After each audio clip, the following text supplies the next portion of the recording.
autonomy is the one that probably gels this together. Because this can give us a certain amount of leeway, a certain amount of flexibility, a certain amount of independence to ensure all these other issues that we are facing in the future would be tackled in a consistent and aligned way. And hence coming out with an outcome which is probably more reliable than otherwise without autonomous society. To be anticipative, to me, in the sense that is to deal with this uncertainty, then what do we need to do? Okay? Therefore, we must have the skill, the ability to predict and the ability to forecast and the ability to ensure that what is predictable is probably the best that we can do. From the own experience I've got in USM when we do the scenario plan. Yeah? There's a whole methodology that has been adopted, and therefore we can actually plan according to what we have decided based on very strong evidence. It's not just emotion, it's not just political convenience, it's not just, hype up sort of scenarios, but it is based on very strong evidence academically, being published and so on and so forth, that will allow you to make certain very firm decisions. Okay? So that skill, I think, needs to be embedded for leaders to come, to learn how to make this decision and be confident of it. Okay? And of course, having that alone is not enough. There must be some timeliness and preparedness to act. In other words, we are ready all the time. As the saying goes, when the opportunity knocks, we are there. It's not that when the opportunity knocks, then only we start scrambling to know what is it to do. So scenario plan gives you the alternatives. What are the things that can happen? And when this happens, what are the things that you need to do to act to make it happen, or to make it not happen, depending on the situation you are in. So this whole of the timeliness and preparedness, it means that we have to do very thorough documentation, means that we have to do very thorough arguments, also means that we need to organize ourselves as a system that actually can respond very quickly to whatever opportunity that comes. It may not be 100% original, you can adapt, you can adopt certainly, but to have 100% being superimposed on you, that's what has been happening most of the time, is something that I think it is not encouraged, because the systems will not work given the kind of environment, the kind of situation we are in. Yeah. And last but not least, I think, is to develop an ASEAN scenario, an ASEAN narrative, an ASEAN worldview vis-a-vis what the global changes is all about. I am very passionate about this part of the world, because I think this part of the world represents 60% of humanity. Yeah? And we cannot just be flowing or taking a herd kind of mentality just because somebody says jump and we jump. In fact, ask how high.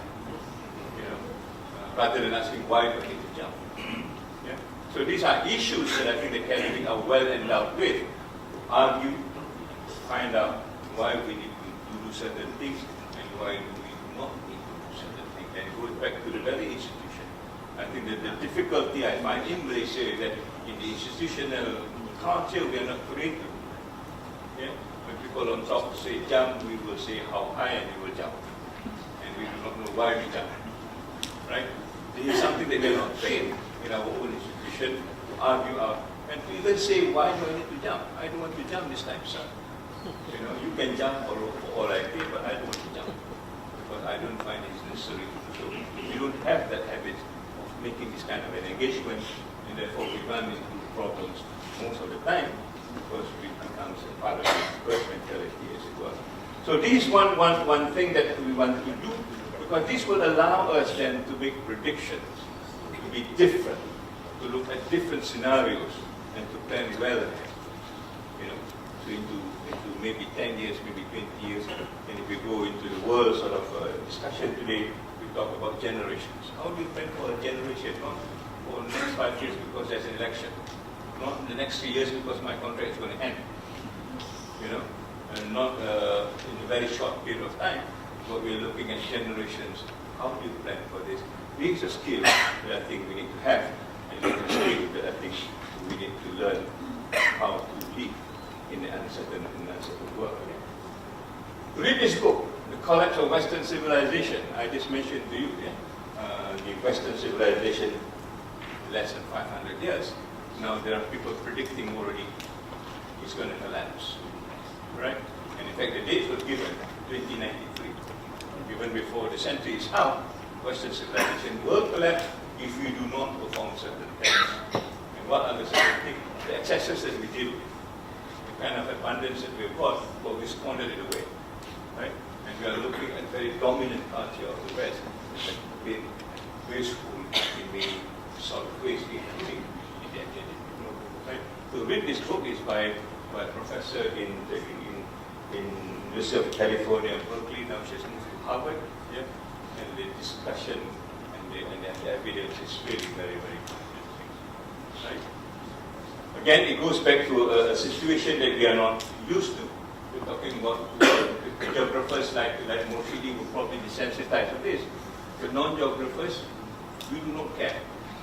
As though there is something at the back of our mind so far, it will not affect us. It is affecting us all the time. And the scenarios that I talked to you about is very much influenced by this. Already now, we are 1.2 degrees ahead of the pre-industrial age. We need to hit 2 and everything else will change. How will this change affect us is something that I think should concern us. Yeah. So we're moving into another kind of a decade, another kind of an epoch, another kind of an era, which is called the Anthropocene era, which is about men dismantling what they've built for the thousands of years, being a civilized living person. We are dismantling it now because the kind of knowledge we've got, because of the kind of resources that we have, the abundance that we squandered it, and therefore we're facing into another very clean era. I didn't talk about economists, still welcome to that Anthropocene, and nature also talked about this in terms of humanity, what the Anthropocene is about. So if you plan and you do not know what is going to come in terms of the future, then I think your plan will be shortchanged. So therefore this big picture, this whole idea of what's going to happen, not too far off, yeah, maybe just 100 years away, will affect us in the context of how we organize ourselves, how we get university to act on this. Assuming that we have done that, assuming that we've got a scenario, assuming that you know where you're heading, right? Assuming that there is something that you've chosen to do, then we need to check with what's happening on the ground. And this is what the world is all against now. Yes. The fact that the election in the United States takes everything by surprise. The fact that UK now is moving out of the European Union is again a shock. Yeah. Meaning to say that people on the ground has got a lot of things to say. Yeah. As I just said, people, power of the people is much stronger or more powerful than the people in power. Right? So the people down there is beginning to accept themselves and making changes. Therefore, we need to consult them, we need to check with them.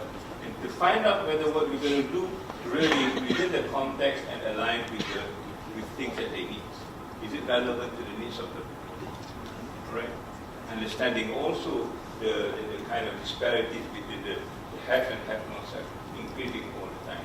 And people are making demands. So it is important for us to move with the community and with the society at large to find out where we are in the context of moving forward, given whatever scenarios we think of. Yeah. So the universities, I think, now needs to be very focused on what their role is and how the community participate in shaping up education, in putting university in a context that they are willing to support. And university cannot be divorced from the needs of society per se. And this is where I think the whole argument of what the university is all about for the future becomes something which is very, very important as far as I can see. And on that note, we also begin to recognize that the dominant language, dominant culture is not the only culture that we need to deal with. We need to deal with other traditional, indigenous, sometimes even minority languages and culture. Yeah? And the United Nations UNESCO has even adopted plural for knowledge. For a long time, there's no such thing as knowledges. Now, you read many of the documents, from UNESCO and other parts of the world, people are beginning to talk about knowledges in recognition of indigenous traditional culture and knowledges that spread all over the world.